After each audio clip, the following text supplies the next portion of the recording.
Inflammation for short bouts of time is incredible. It's life-saving, but when it becomes chronic, it ends up destroying our lives. And it really is the key driver for almost all disease in our country. If we calm down inflammation, if we live more of an anti-inflammatory lifestyle, our quality of lives would be significantly better. What if I told you that all the gut supplements and diets you've tried, they don't work because the problem isn't your gut, it's your brain? Dr. Josh Redd has helped thousands of autoimmune patients actually reverse their symptoms. And he told me something that can change everything about the way you think. Your brain controls your gut. And when you're stressed or dealing with old trauma, your brain shuts down your digestion. That's why you can eat perfect. That's why you can take all the probiotics and still feel like crap. Think about it. You know how you lose your appetite when you're stressed or you get butterflies when you're nervous? That's your brain controlling your gut. But here's what nobody tells you. If you're stuck in chronic stress, your digestion never works, ever. Hey, look, if you tried everything and nothing works, or you're tired of all of the same podcasts saying the same things, this one might perk your ears up. Get your notepad out, get your pens out, and let's get into this.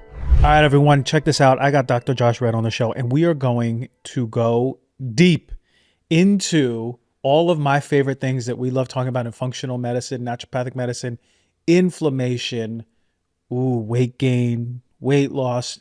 You are the head of one of the largest autoimmune clinics in the country. So you know your autoimmune stuff. Yep, you know your inflammation stuff. That's your jam. Yep. So if you have autoimmune disease, if you want to lose weight, if you are feeling not good in your body, gut health stuff, hormone stuff, we're going to talk about it all today. It's going to be one of the most comprehensive functional shows. Welcome to the show, Doc. Thank you for having me. Yeah, Love man. being here, man. I've seen you for the longest time. Cool. And it's cool to be here now. I appreciate it, man. I sense your passion already for your work, even before we even start the show. Yeah. Before we go in, are you down to go over some rapid fire questions? Just quick ones, straight from the hip, Yep, boom, boom, absolutely. like a Western? Okay. Yep. Why do so many people gain weight when they're actually starting to eat less and exercise more, but they just can't get rid of stubborn weight? That's a great question. A lot of times it's not calories in, calories out, unfortunately. Inflammation is one of those things that can create a lot of different problems for people. And inflammation in of itself can shut down a hormone receptor called the hormone-sensitive lipase, which is the enzyme that breaks down fat. Mm-hmm. And so if any patient is eating an inflammatory lifestyle, or even just not eating can be inflammatory, right? Especially in some of our female populations. Inflammation is one of those things that can definitely create a metabolic problem and create issues. But one of those pathways is just simply, you have what's called the hormone-sensitive lipase, which is an enzyme that breaks down fat. And when inflammation triggers that, they're going to have an inability to lose weight. And so just minimizing your inflammatory lifestyle can significantly improve your ability to lose weight and improve your metabolism and your overall functionality just by that, right? Inflammation could be driving weight gain crazy. Yeah. We're going to go into that for sure. When it comes to autoimmune disease, what's one driver of autoimmune disease that we're not necessarily talking about? Stress, cortisol defects. There's a hormone called cortisol, which is your stress hormone that's produced by the adrenal glands. And overly stressed populations can be one of the biggest triggers for autoimmune conditions. Just that simple. Trauma, stress, Yeah. You are big online. You love talking about all your stuff. You put your heart out there. What's one thing that you see online that is seemingly healthy, marketed as healthy, but you're like, oh my God, why are people taking this right now? Well, my population is different because I see a ton of autoimmune patients, and there's different food triggers that will flare them up like crazy. And once they have an autoimmune disease and they have that food trigger, it's really hard to get rid of it. So what I see a lot of is dairy, like whole milk. If my patient population ate whole milk or drank whole milk on a consistent basis, it would flare them up like crazy.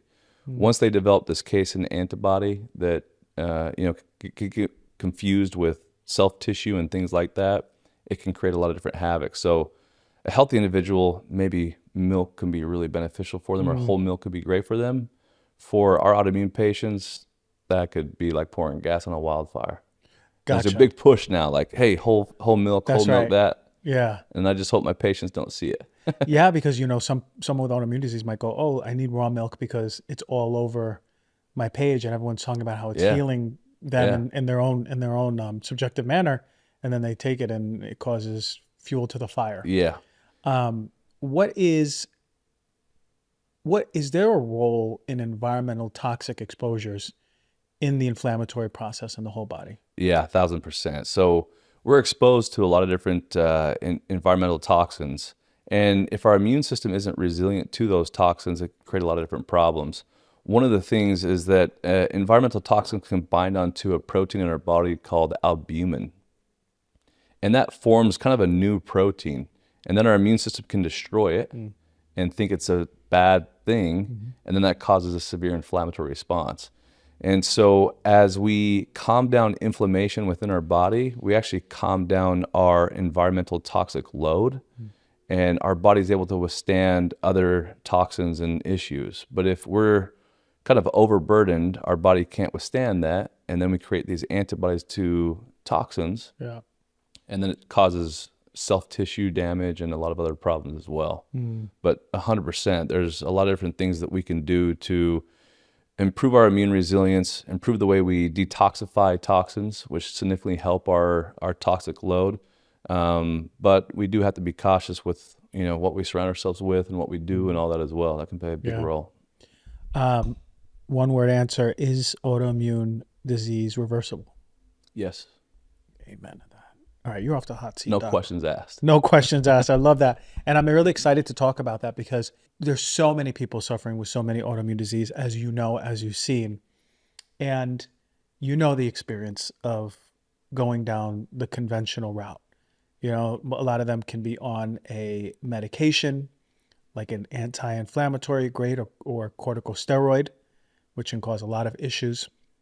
I have a history of psoriasis. Yeah. So I know all of that. Yeah, absolutely. They want to put me on these medications, and I go, wait a minute, what's the side effect? And they go, cancer. Yeah. I say, well, I don't want cancer.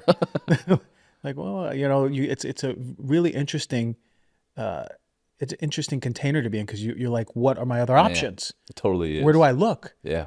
So I'd love to know what made you go into autoimmune disease versus, back pain or physical medicine. Yeah. Why did you choose autoimmune disease? Well, a long time ago, I went to chiropractic school to do functional medicine, not to adjust anybody, but to actually just do functional medicine. And as I was about to graduate, I started to attend classes with one of my buddies. His name's Datis Karazian. I mean, the guy's I know him. absolutely freaking brilliant, right? Love him. And he kind of showed me a whole different path of a neglected population, which is Hashimoto's, the #1 cause of low thyroid disease in our country. And then from there, how I treat Hashimoto's, it kind of is similar to how we address autoimmunity as well, because Hashimoto's is the top autoimmune condition in the world. And so we started to just see a lot of really hard cases that suffered from autoimmune conditions.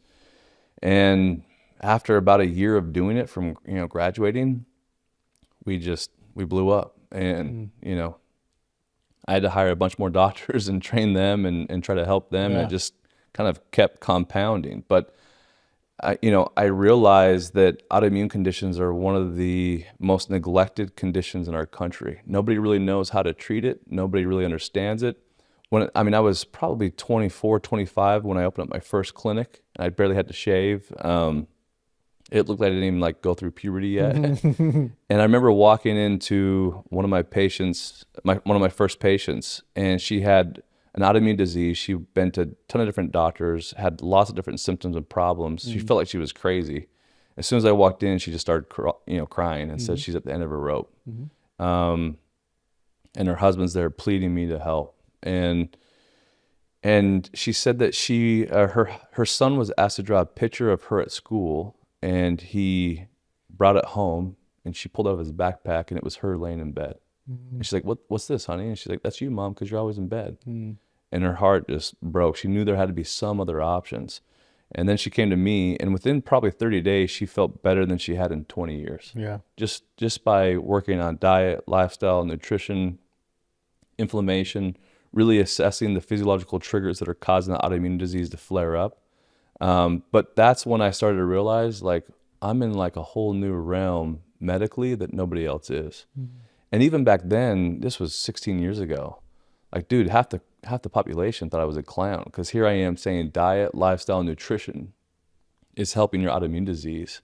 And a lot of people at that time didn't know that, Yeah. you know?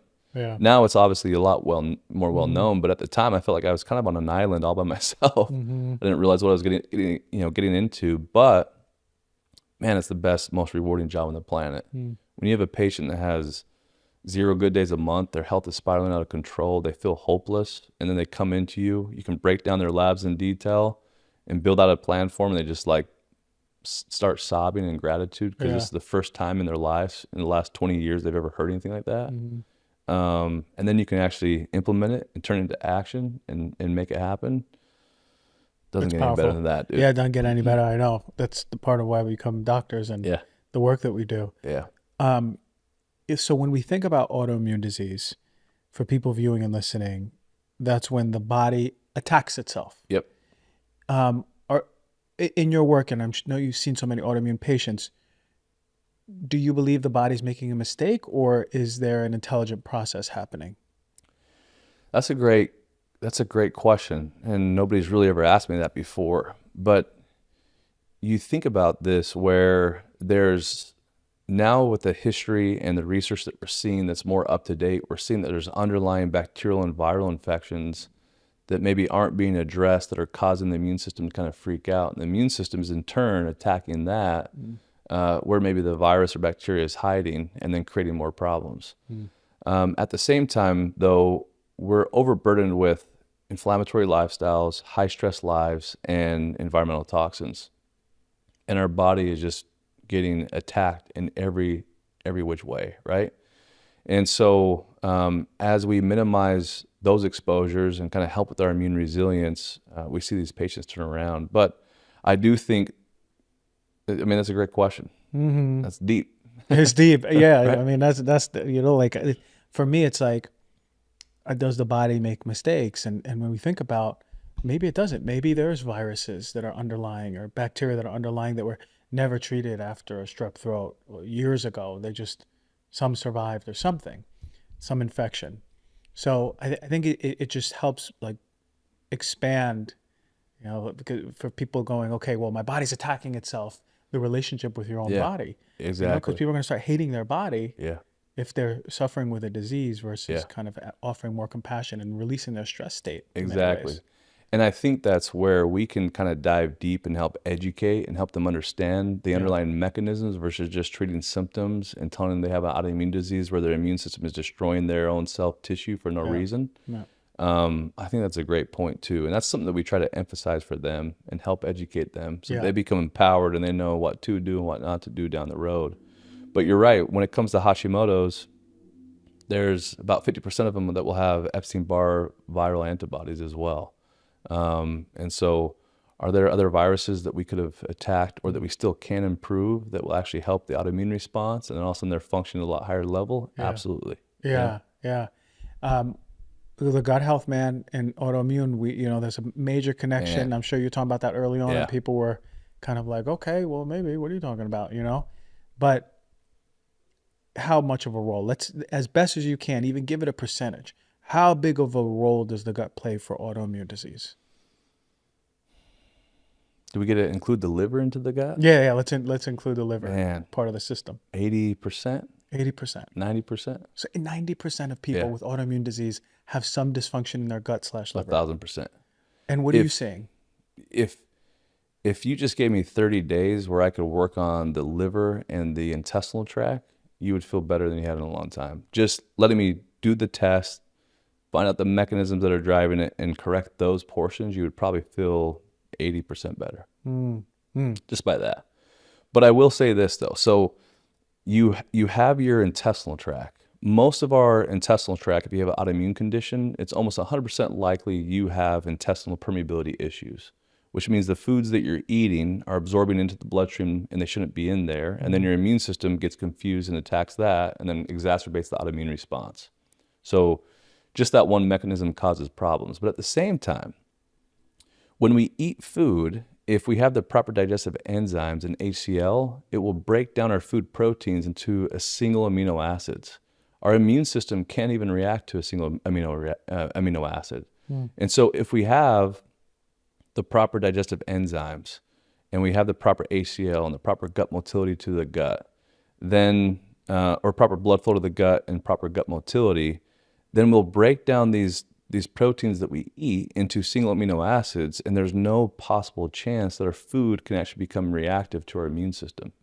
Does that make sense? So just helping people digest their food better minimizes their autoimmune response significantly. So if that's all I focused on, their autoimmune condition would improve tenfold just from that. However, it's a little bit more complicated too sometimes, and here's why. Most alternative practitioners or most doctors will work on the gut, work on the liver, or work on those things. But if we don't address the neurological component in this, then we fail too. And here's what I mean. The frontal cortex of your brain, which is typically really flared up and inflamed when you have an autoimmune condition, that fires to the enteric nervous system, which houses our whole intestinal tract.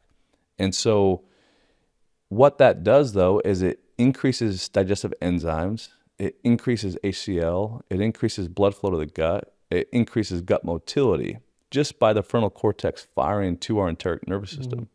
So if we don't do things to help our brain stimulate that pathway, we also fail. So I can work on the liver and the intestinal tract, but then we have some patients where their brain is really inflamed and not firing, and then we have issues. But I'm still working on the intestinal tract. I'm just working on the mechanism driving intestinal issues, which is the brain. And so simply going about that route can play a huge role. Also, the frontal cortex firing to the enteric nervous system stimulates a pathway called an anti-inflammatory cholinergic pathway. And that decreases autoimmune disease just on its own. So it's pretty amazing. Like if I could dissect your brain and pull it out of your head, we would see all the different neurological tissue engulfing the whole intestinal tract. It's kind of like one organ. And so the brain and the gut, axis right there is pretty important to address. And there's a lot of doctors that miss it. And for the people who have the inflammation in their prefrontal cortex, is it just as simple as turning off the inflammation or reducing the inflammation? Is it through nutraceuticals, diet, lifestyle, herbs? Like, what are the things that you see are really heavy hitters for helping the enteric nervous system? Yo, raise your hand if you like chocolate, if you like cocoa. Raise your hand. It doesn't matter if there's people around you, just raise your hand. Okay, I'm raising my hand too. Now, all cocoa is not created equal, you know that, but it's therapeutic. It's so good for your body, it's so good for your heart. I'm not talking about the milk chocolate, sugary stuff that you buy in a candy store. No. We're talking about the therapeutic stuff. And I want to share a brand that I trust called Cocoa Dynamics from Santa Barbara Chocolate. You heard me talk about this company before and many reviews over the years. And what makes their cocoa unique is the cacao itself. It comes from a rare rainforest cacao variety that is grown near the headlands of the Amazon. It is specifically handled at every stage, from the tree to the fruit to the harvest to the final powder. And this is real food. It's not a supplement or an extract. Cocoa Dynamics is made in a way so it preserves the therapeutic nutrition of cocoa. What you're getting is polyphenols and flavonols, one of the best foods that you can eat. Cocoa Dynamics cocoa powder contains at least 7.5% of cocoa flavonols, and in most harvests, it's actually even going to be higher than that. It's non-alkalized, cold pressed. Every batch is third-party lab tested. The way I do it, I put it in my morning beverage. If I'm not drinking matcha, I'm drinking this because I know that I'm getting the exact therapeutic nutrients to feed my brain and to feed my heart. And it's tasty. You're drinking chocolate in the morning, but it has therapeutic benefit for your whole body. So if you'd like to try it, visit santabarbarachocolate.com and look for Cocoa Dynamics high flavanol cocoa powder and use the code DRG20 for 20% off of your first order. You know the old saying that says, let food be thy medicine. Well, I'm going to add a little something to it. Let good oil be the foundation. Because here's one thing. One of my favorite things is when we have family and friends together and we're cooking. And as of last year, when I did an olive oil review show, olive oil became top of my list, not only because it's so healthy overall, but not all olive oil is created equal. And there's a company that you probably seen out there called Graza. And it is honestly one of the best olive oil companies out there. And I'm going to tell you what makes a difference. It's delicious, easy to use, extra virgin olive oil, and they make it at an everyday price so you don't have to feel guilty about how much you're using. And you should use a lot of olive oil. It's really good for your heart. And when I say fresh, this olive oil is fresh. They pick, they press, they bottle all of their olives in the same season in Spain, And one of the most important things for olive oil, you can see the harvest date right on every bottle. That is transparency. You usually don't get that. You open it up, there's no harsh or funky flavor. When you open it up, there's no harsh or funky flavor. It's that good, dark, rich olive oil. It's clean and it's pure. And here's one of the craziest things that made this company so popular is that they use squeeze bottles. So it makes cooking way more easier. You don't even know the amount of times I've poured olive oil and it's just splattered all over my food. With the squeeze bottle, you are going to be very precise with how much you want, how much you need. Now they got 2 varieties, and this is the genius part. There's a variety called the Sizzle. That's your everyday cooking oil. It's perfect for roasting, sauteing, anything that you're doing. And then there's a Drizzle. This is the punchy, flavorful, it's the finishing oil, and it's really nice for dipping bread if you're feeling very Mediterranean, for salad dressings, and honestly, you could put it over anything, even ice cream if you want to get fancy. But the quality and the difference is real. You're going to see it the moment you open the bottle. You can even squirt it into a little shot glass and see and taste. It's vibrant, it's bright, it has the grassy, aromatic quality that tells you this is the real deal, and it's single origin, clean, non-toxic. I have checked their back-end papers. It's an incredible olive oil. And right now, you, the Heal Thyself listener, you get 10% off of your first order. I highly recommend get the dual. Get the Sizzle for the cooking, the Drizzle for the finishing. Head to graza.co and use the code DRG. You get 10% off and get the cooking, your next chef quality meal for your family and friends. That is Graza, GRAZA.co. And the code is DRG. Yeah, that's great. I mean, there's one, avoiding inflammatory foods, right? We can't outrun a bad diet, I guess you could say, or with supplements. So avoiding inflammatory foods, even just a few, can make a big difference. But then also on top of that, turmeric, liposomal turmeric and resveratrol are awesome for the brain. Black seed oil now has a lot of research that helps with brain inflammation. There's neurological exercises that we can do to get the frontal cortex to fire. So gargling water aggressively for 2 to 3 minutes a day, just that alone can get the frontal cortex to fire more effectively. Deep breathing exercises, meditation can get the frontal cortex to fire more effectively. Coffee enemas, which sounds really strange, but coffee enemas done the right way will stimulate the catecholin receptors in the colon and fire back up to the brain and help with the frontal cortex. Just based off of what the patient wants to do and what they're comfortable with doing is kind of how we'll implement a treatment plan to do that. There's a machine called an alpha stim that will clip to patients' ears, and it stimulates the vagal nuclei, which then in turn stimulates the intestinal tract and then back up to the frontal cortex too. Yeah, those are Cool some ones. to name a few. Yeah, because it's not just the diet, it's not just supplements. There's all different routes that can be taken. When it comes to the prefrontal cortex being inflamed, affecting the gut, is part of that cause, can it be trauma? Can it be sort of, okay, they're eating the health, they're staying away from the inflammatory foods, but is there a mechanism where trauma affects the prefrontal cortex? Yeah, 1,000%. There's some patients that have experienced trauma and just experienced horrible things that we'll get ground with, but we don't get long-term ground. We don't gain long-term ground unless we address the trauma, right? Trauma can absolutely wreck individuals and be one of the biggest triggers for the autoimmune response and for the brain not to fire. It just puts them into this fight or flight mode, and they're always in this sympathetic dominance response, and it's really hard to get them out of it unless they work on their trauma, which you are. I love doing. I mean, I love seeing your stuff, dude. You're insane when it comes to that. I could learn so much from you just from that aspect, right? Yeah, it's potent stuff, man. And like for me, am I allowed to ask you a question? I love that. Like for me, let's say we have these patients where trauma's inhibiting the frontal cortex from firing. They're in this fight or flight response. They have multiple autoimmune conditions. Their quality of life is so bad. What are the few things you're going to do with them right away to help them improve, which will in turn obviously help the autoimmune response? Outside of anything on the functional side, like lifestyle, even getting a good sleep, there is the interoception, the connection between the brain and the body is the most important for me. If they feel that they have abandoned their body, and a lot of people do when they live in traumatic households, or or fractured relationships with parents or anyone who they attach to who's supposed to be secure, they will leave their body, live in their head, live with the anxieties and depressions of the world, the addictions of the world. But that state has that limbic activation. And so in that limbic activation, cortisol is high, adrenaline is high, and it's that feedback loop that I'm literally unsafe even as an adult because the body doesn't follow time linear. It's just like now it still thinks you're a kid. And I think that state is a part of the piston that gets stuck and people can't move through it. So what I love is like finding the people who've done all of the things and they feel better, but it's just not. Yeah. And then I go, okay, well, there might be something in the nervous system that's looping around the fascia of the body. And what happens is when they connect back to their body, their limbic system starts cooling down over time, especially when they do the practices over time that I give them. And then the prefrontal cortex comes back online. They're less impulsive. They're less in a loop.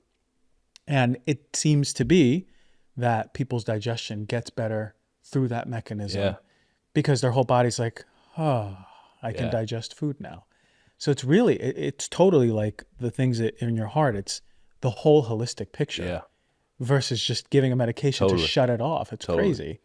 That's beautiful. I had somebody message me, an influencer that focuses only on like the neurological and emotional component. And they basically said like, hey, I don't believe in anything that you do. It's completely false. Everything's neurological, trauma, all that stuff.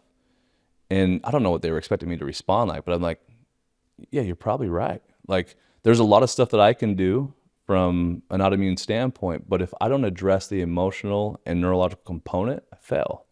So I don't think it's one or the other. I think the bridging of all of it can make a huge impact. But I get where she's coming from is if I don't address the emotional and neurological component that may be the key driver for a lot of their problems, then you're right, I can fail. But there obviously is a lot of other things that we can do to help, but yeah. Yeah, it's usually the thing that people get like, they're stuck. There's not, they've done it all and I can't figure it out. And then they go, I'm going to this functional doctor now. I've seen 3 already, 4. Yeah.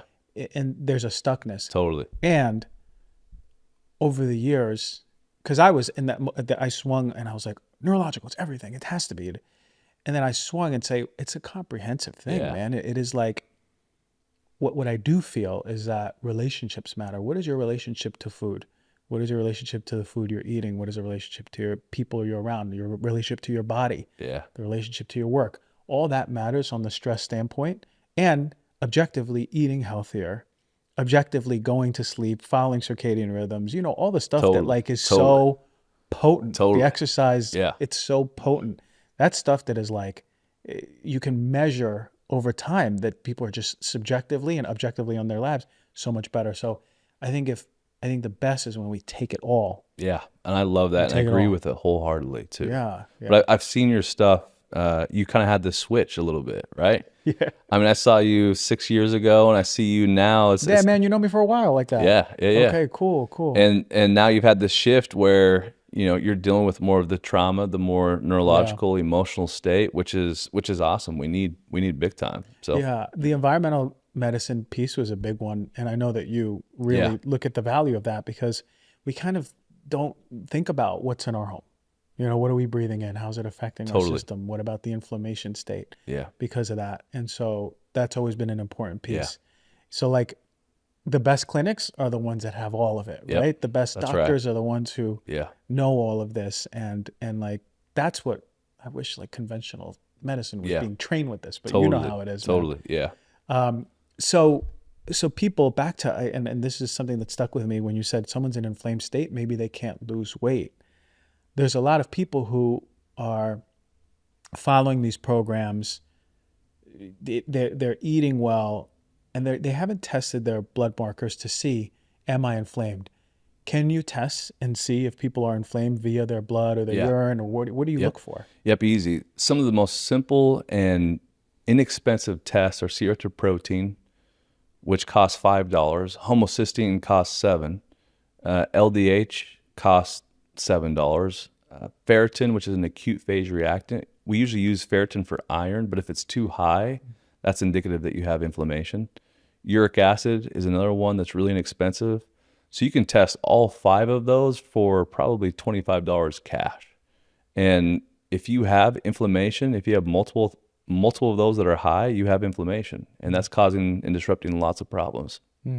And it's inhibiting your metabolism, it's inhibiting your brain, it's inhibiting your intestinal tract, your immune system, all those things. Just inflammation for short bouts of time is incredible. It's life-saving. But when it becomes chronic, it ends up destroying our lives. And it really is the key driver for almost all disease in our country. Yeah. If we calm down inflammation, if we lived more of an anti-inflammatory lifestyle, our quality lives would be significantly better. And that's what I've kind of like found out, where initially I started seeing lots of Hashimoto's patients. And then I saw a lot of autoimmune patients. And then now we see diseases and conditions that the most strangest things that nobody else can figure out, right? But for the most part, what we're doing is we're assessing if they have inflammation. We're identifying what those key drivers are that cause inflammation in that person's specific life, and then we're improving it. And that patient obviously improves. So a lot of the times it can boil down to something as simple as that. Yeah. Yeah. And we don't even know how to look for it because we don't know all of the drivers for inflammation. Yeah. I think a lot of people go, oh, I don't smoke cigarettes or I don't drink, I'm not inflamed. Yeah. And the interesting thing is, and as you know, people will be in an inflamed state for so long and it'll just be their new normal. Totally. And then they start feeling better. And that's, I'm sure, when they start like breaking down crying and so thankful because they're like, holy shit, I haven't been myself in so long. Yeah. What a moment, right? Yeah. So weight loss can be driven by inflammation, even if they're eating questions healthy. asked. Yeah, even if they're healthy, because weight loss shuts down that enzyme that helps break down fat. Another thing that helps with weight loss is cortisol. One of the biggest key drivers for autoimmune conditions is cortisol defects. And that disrupts and causes so many different problems. But on top of that, cortisol also shuts down that same enzyme. So your body won't break down fat when cortisol is high, which that can cause a ton of different problems, or just cortisol is dysregulated, I should say, which is even better.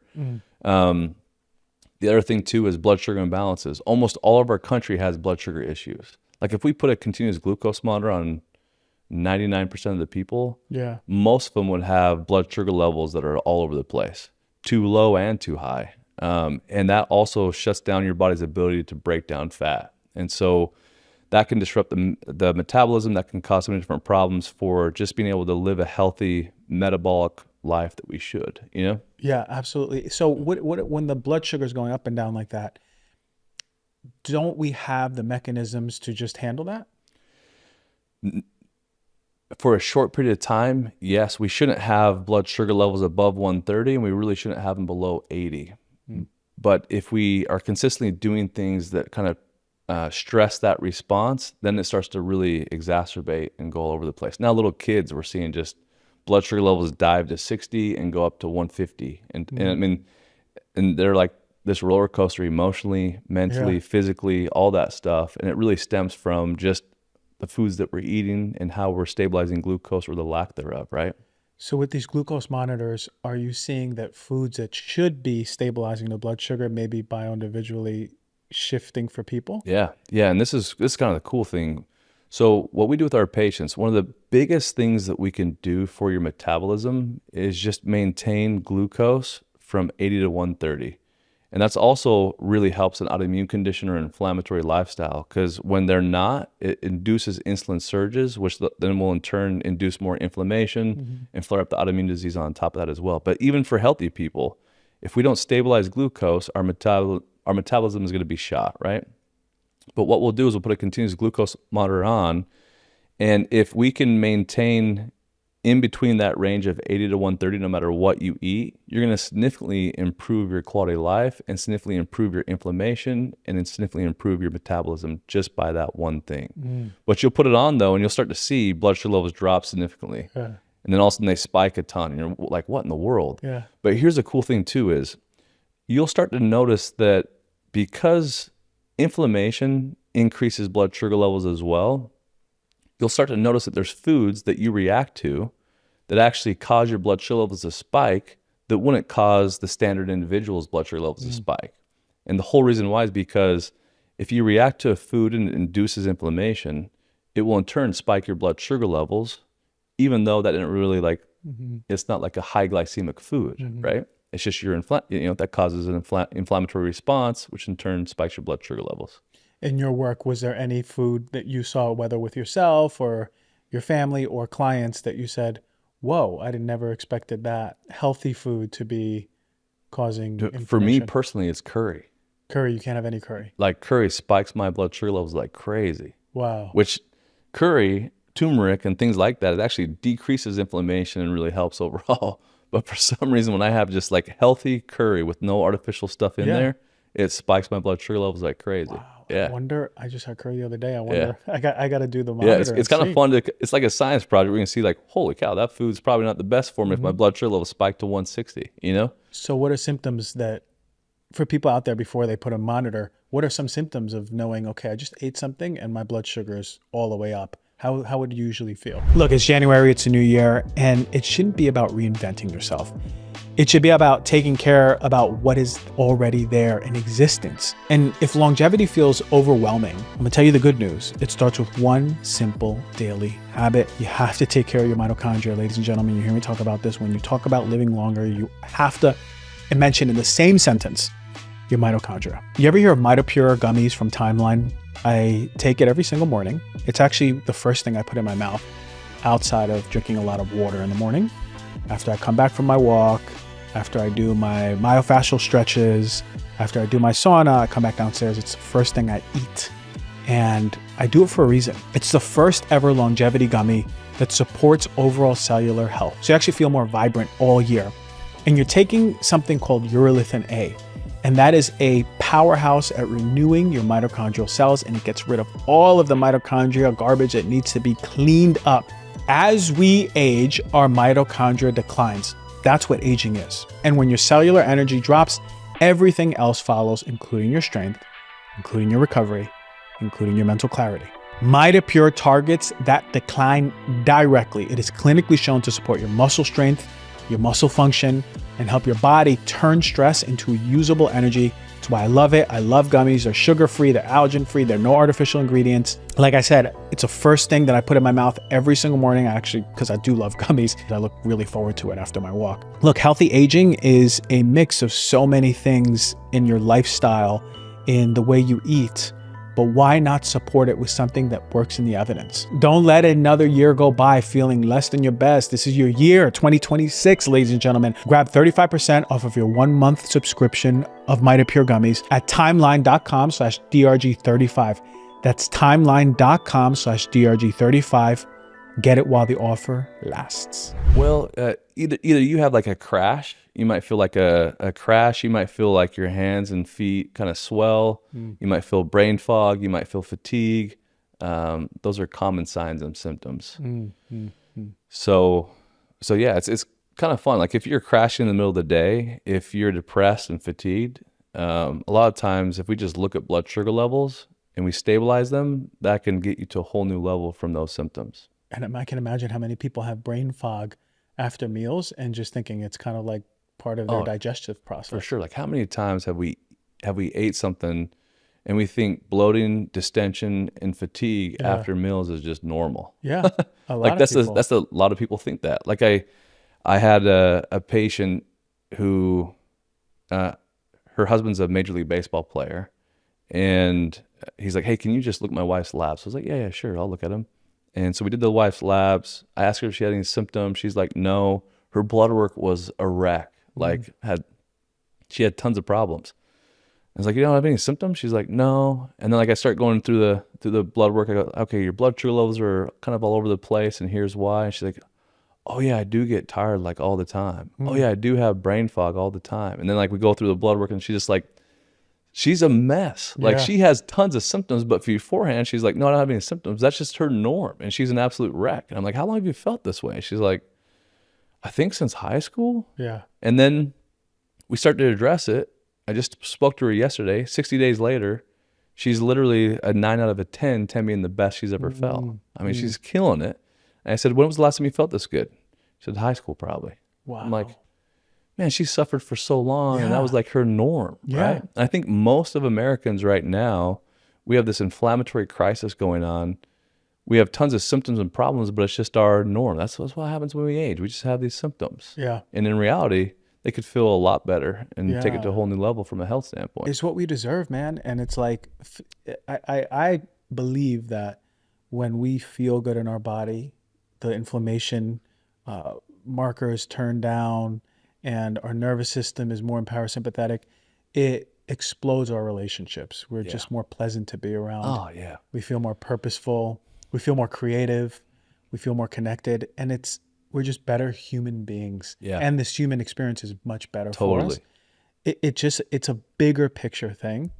And I just think that like just turning down the inflammation will make a massive change. And you've seen it, I'm sure. Huge. And I've seen you talk more about the spiritual component of things now too. And I'm the same way where, I let, like from a spiritual standpoint, I let that guide me, direct me, and help me be a better person, better husband, better father, better friend, any of that, right?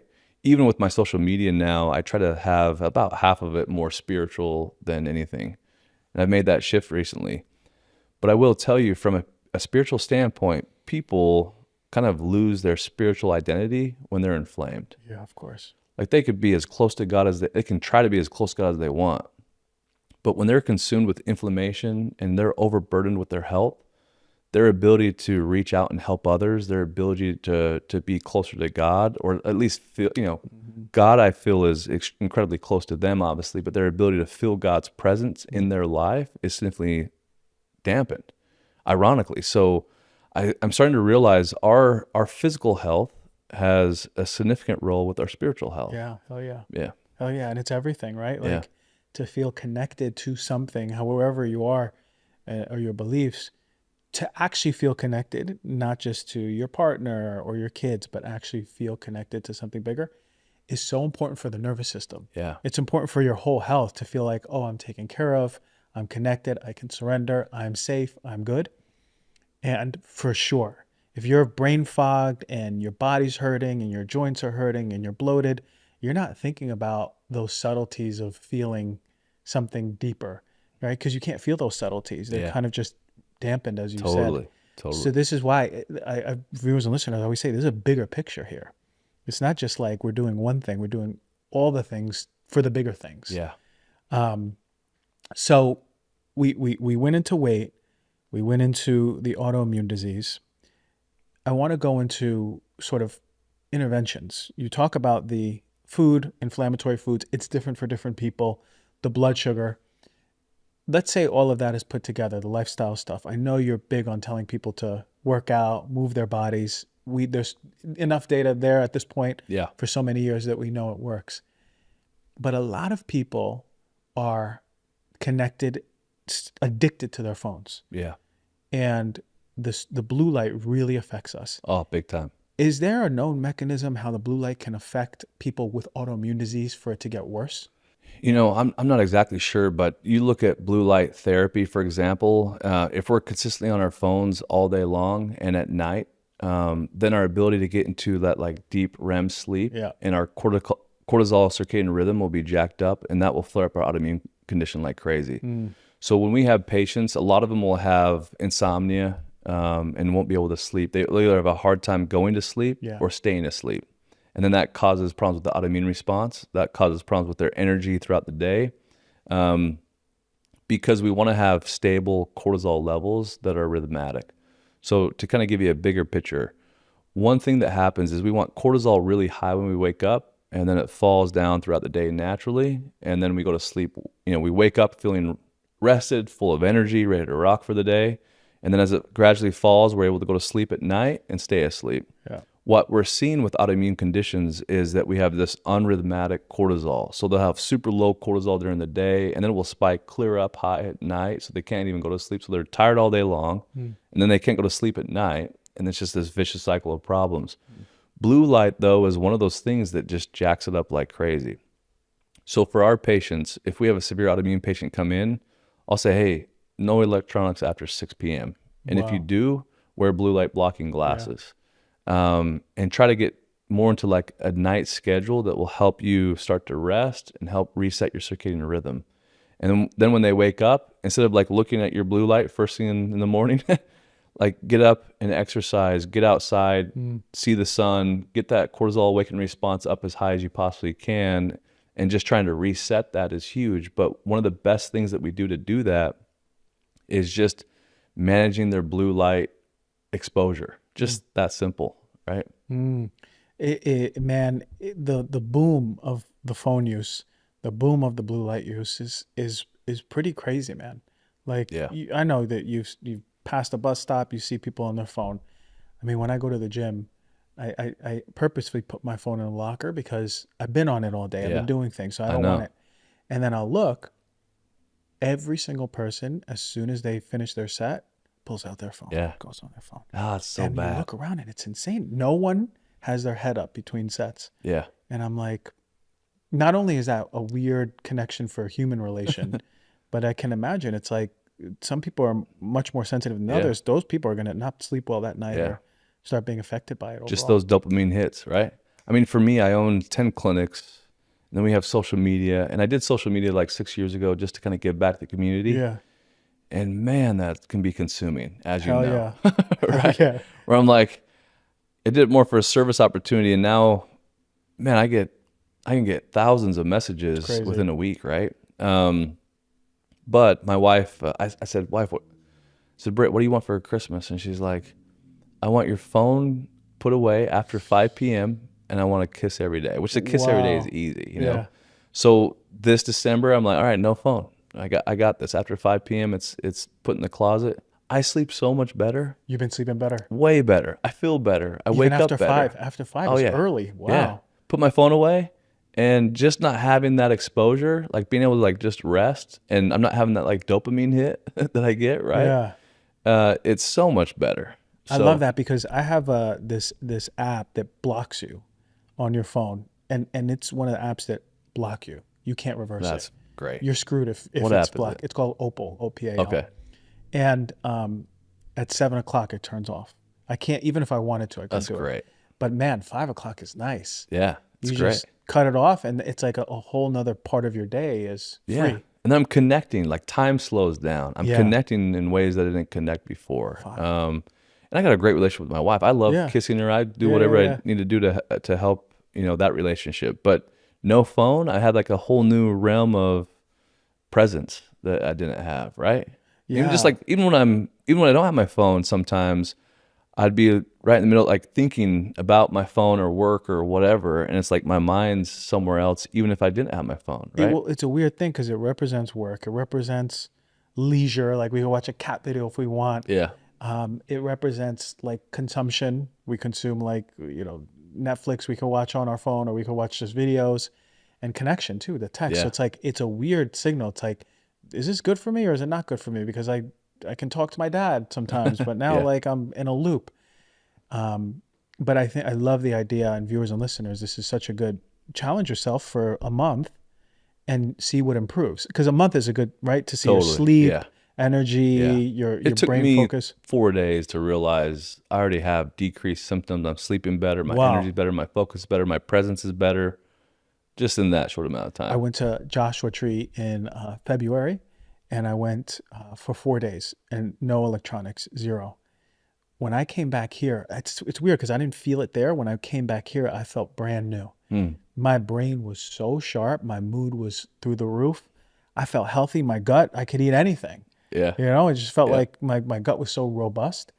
So I was like, damn, Yeah. So I keep the red light as much as I can on my phone, to just not consume the Yeah. blue light Yeah. so much.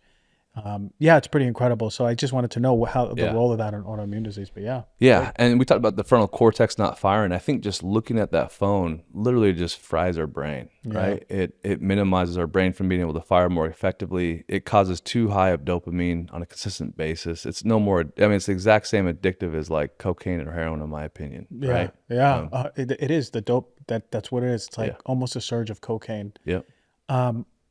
When someone is in an inflammatory process, could it be driving? And I know so many people. One of my friends is going through fertility issues. Yeah. She can't have a baby. This is Yep. the second time she's trying. People maybe aren't looking at it, but how much does an inflammatory state drive, I can't have a baby right now? Me and my partner have been trying. Infertility is huge, right? I mean, when it comes to inflammation and infertility, there's a huge connection. And on top of that, for females, it disrupts how we produce eggs. It disrupts so many hormones. It causes so many different issues throughout our body, which make it really hard to have a baby. In males, at the same time, inflammation degenerates the Leydig cells of the testes, so we don't produce sperm as effectively as we could. And it's just getting worse and worse and worse. So we're seeing infertility skyrocket in our country simply from inflammation. Crazy. And as we calm down inflammation, we improve hormones. Like even just inflammation increases cortisol defects, which is like our stress hormone. Even just that steals away reproductive hormones and converts them into cortisol. So if I'm eating really crappy foods, cortisol is going to steal away reproductive hormones and convert it into cortisol. It's kind of our life-saving hormone. If I'm overly stressed or burdened with trauma, cortisol is going to steal reproductive hormones and convert them into cortisol.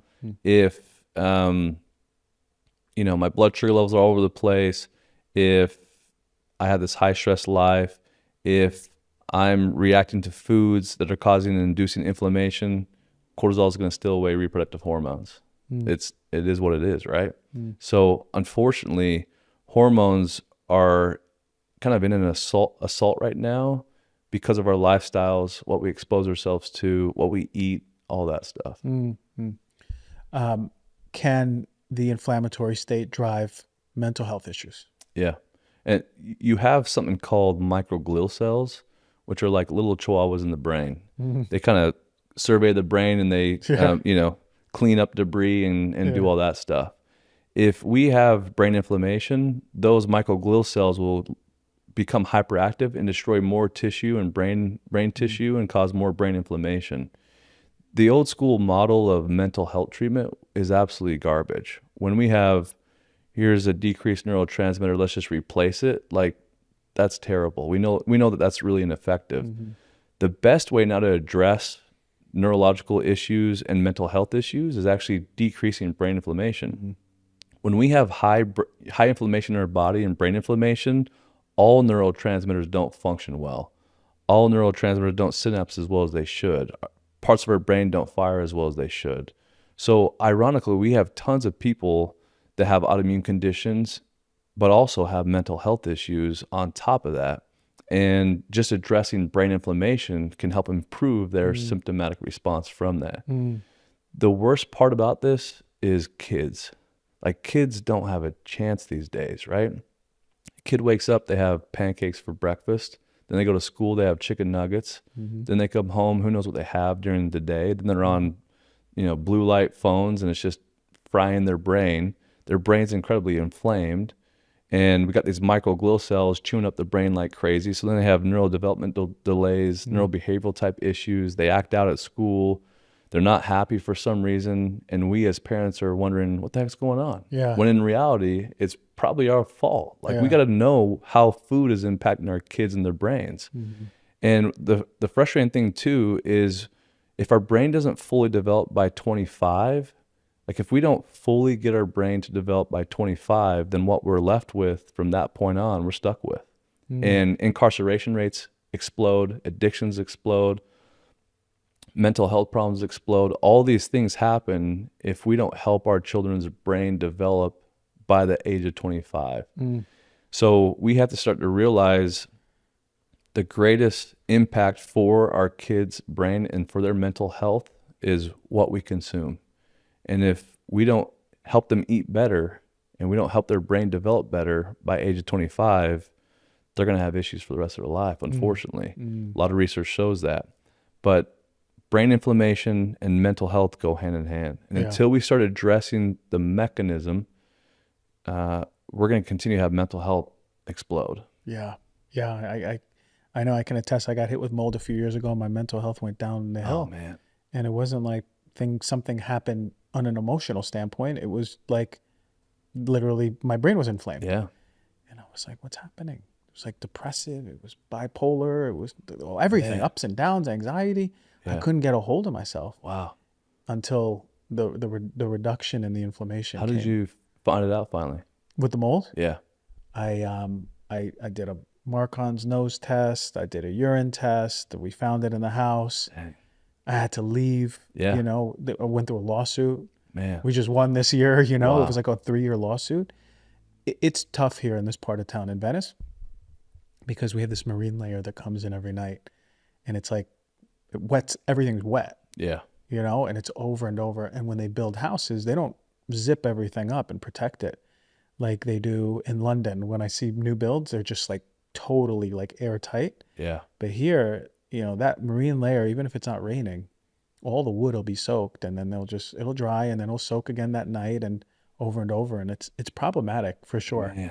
Mold is just like No. I know Like, you look, know.